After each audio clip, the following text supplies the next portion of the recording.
Friends എല്ലാവർക്കും നമസ്കാരം. ഞാൻ അനൂപ്. അപ്പോൾ ഇന്നത്തെ വീഡിയോയിൽ ഞാൻ പ്രസൻറ്റ് ചെയ്തത് നമ്മുടെ പ്ലാസ്റ്റിക് ഹെഡ്ലൈറ്റ് അഥവാ സാധാരണ ഇപ്പോഴത്തെ മോഡേൺ ഹെഡ്ലൈറ്റ്, പഴയ ചില്ലിൻ്റെ അല്ല പറയുന്നത്. അപ്പോൾ ഈ ഹെഡ്ലൈറ്റ് എല്ലാം കുറച്ച് കാലം കഴിയുമ്പോൾ ഒരു ഫോഗിനെസ് അല്ലെങ്കിൽ ഒരു യെല്ലോയിഷ് കളറായിട്ട് ആ ഹെഡ്ലൈറ്റിന് മുകളിൽ നമുക്ക് കാണാൻ പറ്റും. അപ്പോൾ ഇതെങ്ങനെ റീസ്റ്റോർ ചെയ്ത് നമുക്ക് പുതുപുത്തനാക്കി കൊണ്ടുവരാം എന്നതിനെക്കുറിച്ചാണ് വീഡിയോ. അപ്പോൾ ഇതിന് വളരെ നിസ്സാരമായിട്ടുള്ള കുറച്ച് സാധനങ്ങൾ മതി. അപ്പം നമുക്ക് ഡയറക്റ്റ് വീഡിയോയിലേക്ക് പോകാം. ആ വീഡിയോയിൽ ഞാൻ പറയാം അപ്പോൾ എന്തൊക്കെയാണ് നമ്മളിത് വേണ്ടത്, എങ്ങനെയാണ് ചെയ്യേണ്ടത് എന്നുള്ളത് വളരെ സിമ്പിളായിട്ട് നമുക്കിത് കാണാം. നമുക്ക് വേണ്ട സാധനങ്ങൾ വെള്ളം, പിന്നെ 800-ൻ്റെ, 1000-ൻ്റെ, 1500-ൻ്റെ, 2000-ൻ്റെ ഇത്രയും ഗ്രിറ്റിലുള്ള എമിരി പേപ്പേഴ്സ് വേണം. മിനിമം 1500 വരെയെങ്കിലും എടുക്കുക. പിന്നെ ഒരു ക്ലിയർ കോട്ട് പോളിഷ് പെയിൻറ്റ്.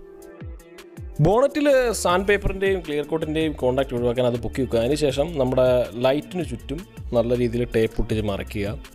അപ്പോൾ ബാക്കിയുള്ള ഭാഗത്ത് നിങ്ങൾക്ക് സാൻഡ് പേപ്പർ കോൺടാക്റ്റ് ചെയ്യാതിരിക്കാൻ വേണ്ടിയിട്ടാണ്. അപ്പോൾ എനിക്ക് പറ്റിയ കൂട്ട് അബദ്ധം നിങ്ങൾക്ക് പറ്റാണ്ടിരിക്കുക. ഞാൻ പേപ്പറിൻ്റെ ടേപ്പ് ഒട്ടിച്ച് ലാസ്റ്റ് അത് പറിച്ചെടുത്ത സമയത്ത് അതിൻ്റെ വെള്ളത്തിൻ്റെ കോൺടാക്റ്റ് കാരണമാണെന്ന് അവിടെ കുറേ പൊട്ടിപ്പോയി. സോ പ്ലാസ്റ്റിക്കിൻ്റെ ടേപ്പ് ഒട്ടിക്കുന്നതാണ് ഏറ്റവും ബെസ്റ്റ്. 800-ൻ്റെ പേപ്പറിൽ തുടങ്ങുക. 800-ൻ്റെ പേപ്പർ വെള്ളം കൂട്ടി നനയ്ക്കുക, അതേപോലെ തന്നെ ലൈറ്റും നനയ്ക്കുക. അതിനുശേഷം നല്ല രീതിയിൽ ഒരേ ഡയറക്ഷനിൽ പോളിഷ് ചെയ്യുക. നിങ്ങൾക്കിപ്പോൾ ഈ വീഡിയോയിൽ കാണാം.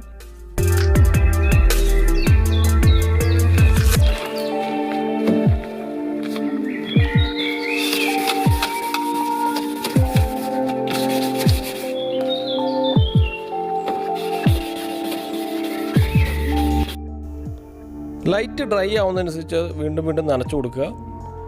കുറച്ച് പോളിഷ് ചെയ്ത് കഴിയുമ്പോഴേക്കും നിങ്ങൾക്കൊരു വെള്ള നിറത്തിലുള്ള സംഗതി പോകുന്നത് കാണാൻ പറ്റും. അത് നമ്മുടെ പഴയ പ്ലാസ്റ്റിക് പോളിഷായി പോകുന്നതാണ്.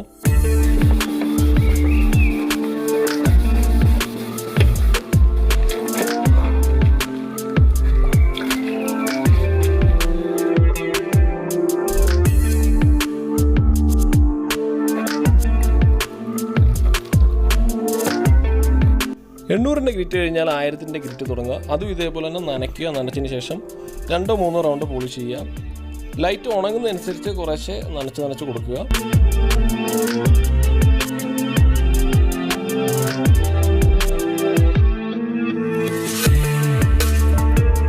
ശേഷം 1500-ൻ്റെ ഗ്രിറ്റ് സ്റ്റാർട്ട് ചെയ്യുക. അത് ഇതുപോലെ നനയ്ക്കുക.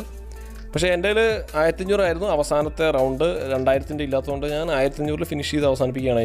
ഇതും ഇതേപോലെ തന്നെ 2-3 റൗണ്ട് പോളിഷ് ചെയ്ത് നമുക്ക് നിർത്താം. ഇനി നിങ്ങളുടെ കയ്യിൽ 2000-ൻ്റെ ഉണ്ടെങ്കിൽ 2000-ൻ്റെ കൊണ്ട് അവസാനത്തെ റൗണ്ട് പോളിഷ് ചെയ്ത് ഫിനിഷ് ചെയ്യാം.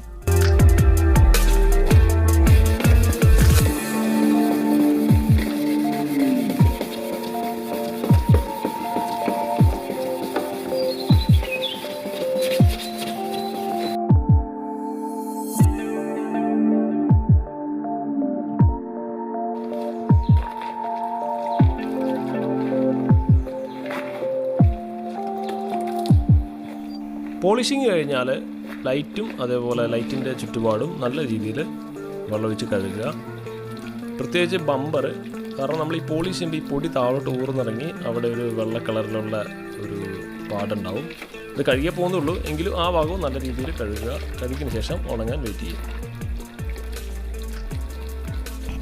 ലൈറ്റ് നല്ലപോലെ ഡ്രൈ ആയതിനു ശേഷം നമുക്ക് ക്ലിയർ കോട്ട് അടിക്കാം. നിങ്ങൾക്ക് ഒന്നുകിൽ ഡൂപ്ലി കളറിന് ക്ലിയർ കോട്ട് അടിക്കാം, അതല്ലെങ്കിൽ അക്രിലിക് ആയാലും മതി. എൻ്റെ കയ്യിൽ അക്രിലിക് ഉണ്ടായിരുന്നു, അതുകൊണ്ട് ഞാനിപ്പം ഇതിൽ അക്രിലിക്കാണ് അടിക്കുന്നത്. സോ ആദ്യം ഒരു കോട്ട് അടിക്കുക. അതിനുശേഷം ഒരു 15-20 മിനിറ്റ് വെയിറ്റ് ചെയ്ത് കഴിഞ്ഞാൽ അത് ഡ്രൈ ആവും. അതിനുശേഷം സെക്കൻഡ് കോട്ടും തേർഡ് കോട്ടും അടിക്കുക. പിന്നെ ഈ പറയുന്ന പോലെ ഡിസ്റ്റൻസ് വളരെ കൃത്യമായി കീപ്പ് ചെയ്യുക. ഏകദേശം ഒരു 20 സെൻറ്റിമീറ്റർ, 20-25 സെൻറ്റിമീറ്റർ കീപ്പ് ചെയ്ത് കഴിഞ്ഞാൽ ഏകദേശം നല്ല രീതിയിൽ ഗ്ലോസി ആയി വരും. പിന്നെ നിങ്ങളിത് സ്പ്രേ ചെയ്യുന്ന സമയത്ത് ഒരുപാട് കാറ്റുണ്ടെങ്കിൽ കാറ്റും കാര്യങ്ങളൊക്കെ ക്ലിയർ ആയതിനു ശേഷം അടിക്കാൻ ശ്രമിക്കുക. അതല്ലെങ്കിൽ പറ്റിയെങ്കിൽ റൂമിൽ കയറ്റി അടിക്കാൻ നോക്കുക. റൂമിലാണെങ്കിൽ തന്നെ കാറ്റിൻ്റെ ഡിസ്റ്റർബൻസ് ഉണ്ടാവുകയില്ല.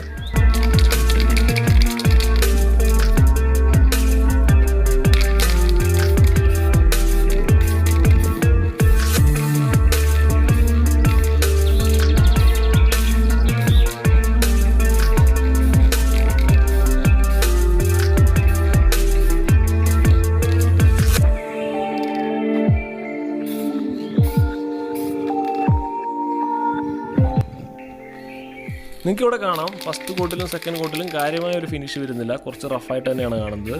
പക്ഷേ തേർഡ് കോട്ട് അടിക്കുമ്പോഴേക്കും നല്ലപോലെ ക്ലിയറായി വരുന്നുണ്ട്. സോ നിങ്ങളിതുപോലെ ചെയ്യുമ്പോൾ റഫായിട്ട് കണ്ടാൽ പേടിക്കേണ്ട ആവശ്യമില്ല. തേർഡ് കോട്ട് അടിക്കുക, അപ്പോഴേക്കും ക്ലിയർ ആയിക്കോളും.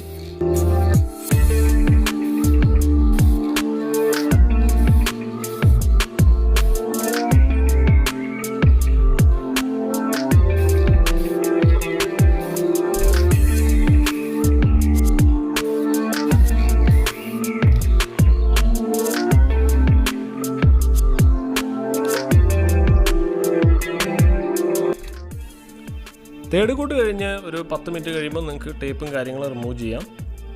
കംപ്ലീറ്റ് ഉണങ്ങുന്നവരെ വെയിറ്റ് ചെയ്യണം നിർബന്ധമില്ല.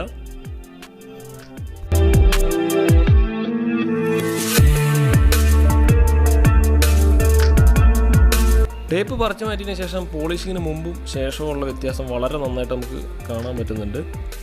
മുമ്പ് വളരെ റഫായിരുന്നെങ്കിലും ഇപ്പോൾ ഒരുപാട് വ്യത്യാസം നന്നായിട്ട് നമുക്ക് കാണാം.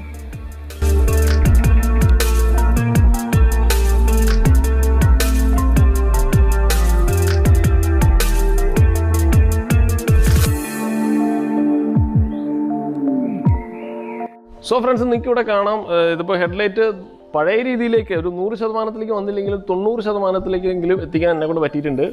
സോ നമുക്ക് നല്ല രീതിയിൽ മിറർ പോളിഷ് ചെയ്ത് നല്ല പുതിയതിലും നല്ല മികവുറ്റ രീതിയിൽ കൊണ്ടുവരാൻ പറ്റുന്ന മെത്തേഡ്സ് ഉണ്ട്. സോ അതെല്ലാവർക്കും ചെയ്യാൻ പറ്റുന്നതില്ല, കുറച്ച് ഡിഫിക്കൽട്ടി ഉണ്ട്.